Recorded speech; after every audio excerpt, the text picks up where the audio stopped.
So. Well, I'm just saying by the rate, that is going on. And I had a listener to say that you're kind of breaking up on your phone. Are you on a cordless phone or something where the battery's getting low, or by any chance?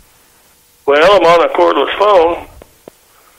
Okay. I hope the battery's not. It should be it's a fairly new phone. Okay. We are going to be going on break for 2.5 minutes. Why don't I hang up on you and call you back in 2.5 minutes? What do you want to try? My cell phone? No, let's try this again, but put it on charge for the 2.5 minutes, and then I'll call you back. Got it. Okay. Okay, Gary. Okay, my friend. We'll be back. Okay. So anyway, we're going to get into his abduction and his implant, but, I'm trying to find out as much information as I can for you, the listener, to give you the feeling about Timothy Cullen. And what information he has gathered, because, after he had that implant, it opened his eyes up that there's something going on. Anyway, we're going to be back in 2.5 minutes. You're listening to Night Dreams Talk Radio After Dark. This is Gary, and a big shout out again to all the truckers worldwide that listen to Night Dreams Talk Radio. We'll be back. You can advertise your business on Night Dreams Talk Radio, and you will be heard worldwide. Why not contact us at nightdreamstalkradio@gmail.com. Do you have a paranormal story you want to share on Night Dreams Talk Radio? You could be a guest. Email us at nightdreamstalkradio@gmail.com.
Broadcasting building. I'm speaking from the roof of Broadcasting Building, New York City. The bells you hear are ringing to warn the people to evacuate the city as Martians approach.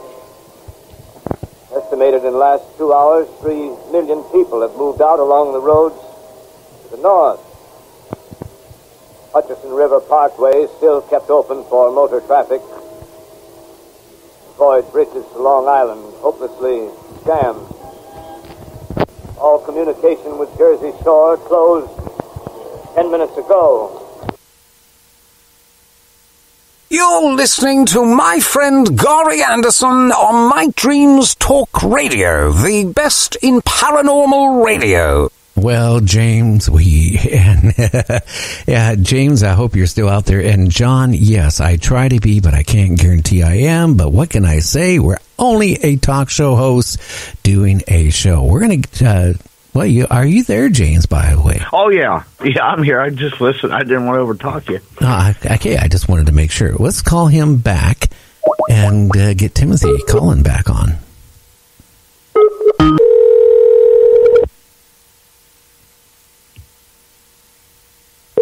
I really miss hardwired phones. You know that. I know it. Hello. Okay, well, hi, Timothy. Gary again on Night Dreams Talk Radio. We're back from break, and we're on live. Yeah. So anyway, I want to get back to you, okay? So you and your wife saw this UFO. It went under the power lines and above the fence and all this stuff. You end up in the hospital. When did you realize, or how did they find that you had something in your arm? I mean, how did that happen? I was working and I hit my hand hit my thumb kind of with a hammer. And it was real sore, and I had another finger was hurting, and so I mentioned something to my wife.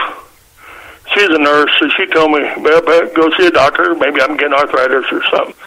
So I went to the hospital and seen my doctor and got an x-ray, and he come back and said, do you know you have a piece of metal in your wrist? And I said, no. He said, you got any idea how I got there? And about that time, it dawned on me how I got there. He had a student doctor with him, so I told him to finish his rounds and come back when he got done. I discussed where I thought that piece of metal might have come from. And when he came back, I told him I thought it was probably extraterrestrial in origin. And he was of Mormon faith, and so I knew I could kind of talk a little bit to him and he wouldn't get completely out of hand. And I told him about my UFO sightings and some of the paranormal things that happened to me in my life. And we talked there, and then it was late, so I made an appointment. And a couple of nights later, I went over to his house. He had a much better computer than I had. I went over to his house, and we got on the computer, and we got looking for things. And we found a peer group and headed by Dr. John Mack and kind of contacted them, and they told us they didn't do surgeries or stuff. They researched experiences, but that there was a doctor out in California that had taken some objects out of people. Now, hey, Timothy, you're breaking up real bad. Have you moved from a different location when we first started talking? Or no, I might have moved the phone a little bit. Okay, because, is that better? Now, give me a little bit more conversation. We'll find out, because you were really breaking up. Okay. Well, I'm sorry. Yeah, and then had a peer group headed by John Mack, and then he said that, the doctor in California had taken some objects out of people. And a week later, then Dr. Lear was on TV on NBC with a program called Confirmation Proof of Alien Justice, and seen him there and figured out how to get a hold of him, and he wanted my criteria, and so I sent him a criteria on my UFO experiences in my life. And that's how we got started. Okay, now also James is on the line here. He has some questions for you, Timothy. James, go ahead and ask him. Hi, Timothy. As far as I understand, you've never remembered any of your abductions. Is that correct? That is correct. I've never been hypnotized. They've tried. Yeah, I was going to say, have you ever thought about a regression to maybe get some memories back, or is that something you might not want to do? I've tried 3 of them, but and that's kind of a toss-up, but it hasn't worked on me. And the more I'm learning, there could be a reason why it doesn't work on me. There's a lot of things about me that don't really show up. I don't. The oddball things. I mean, no Men in Black, none of this, no helicopters. Just there. So. Right. Now, I was going to say, have you ever noticed any of your other family members, have they ever been abducted or had any implants in them, or have they ever had any weird experiences? Well, my daughters were all with me when I encountered my third UFO, but other than that, it's kind of been a minimal with my family. And they've never come forward with anything? No, that's what I've been, kind of asking around for 20 years and really ain't getting much feedback along that line from any of my family, my mother's side or my father's side. So. Okay. Now, have you ever felt like you've had any telepathic communication with them at any time in your life? That's an interesting question. I've had probably telepathic communication, but I don't know if it was with aliens or not. Mm-hmm. The reason I ask because there's a lot of theories with the implants that a lot of the abductees or the people with the implants felt they've had some telepathic communication with them. And one of the theories is maybe the implants is a way for them to talk to you or control you or hear what you're saying or vice versa. Oh, yeah, I'm sure the implant, but, it's artificial intelligence in your body. But I've had a lot of paranormal things happen to me, and I don't think this implant was in my body before April 1978, and I had an encounter in May. When I had my car accident, I went through an MRI, and if this implant had been in my body, it would have got removed then. Hey, James, is he breaking up on your end too? Yeah. Hey, really fast. Timothy, you got a pencil? I can give you a phone number, and you can try calling me on your cell phone, and we'll see how that sounds, because you are breaking up pretty bad here. Yeah, let me get out here, and I'll do it. I see that I am breaking up. Damn. Yeah. Anytime we talk, have you noticed that, James, when you start getting into heavy conversation about implants or abductees, and all of a sudden the lines kind of go crazy? Yeah, I noticed that. I thought he was done talking, then it was him breaking up.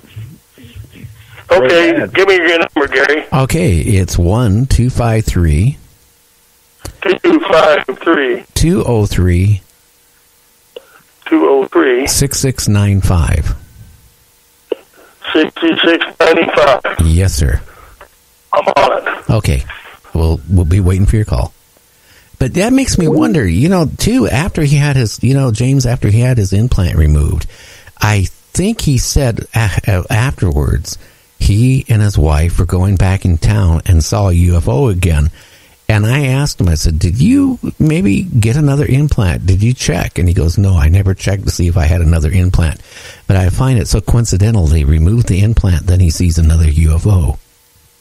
Absolutely, because wasn't it Dave Edmonds or one of your guests who had one removed and they put one back and said something along the lines like, quit doing that or something? Yeah, I think so, yeah. Okay, let's see how this is sounding. Are you there, Timothy? Yeah. Okay. I'm here. Okay, that sounds a little bit... Is this any better? It's better than what it was, a lot. Well, good. Now, yeah, you got me. James, you have a couple more questions or anything? Yeah, I got one more. Timothy, when you said you thought you were talking to somebody telepathically, who do you think you were talking to? Just curious. I wasn't talking to anybody. They were talking to me. Okay. And what was they saying to you? Well, a couple of things were pretty profound, and I really don't want to release that information yet. They're telling me things that, we'll put it to you this way. I have a lot of premonitions in my life. One of them was going to funerals of family and friends, and I went to a lot of them twice. Now, to relate one thing, when I was thinking that I had my chronic fatigue and I made a complaint, I went up to the local hospital here, did a sleep test, and I met a guy there that was going to do the test. I had my alien suspenders on, and he was giving me a little guff, and I told him, I said, maybe aliens might, I'm not sleeping as good. Yeah, he hemmed. Anyway, we got hooked up. They put a brain scan on me, and I'm laying there with EKG power equipment on. I'm wired up. I'm getting some sleep. And I'm having a dream, and all of a sudden it kind of gets a little strange because I'm told to wake up because he's coming down the hall.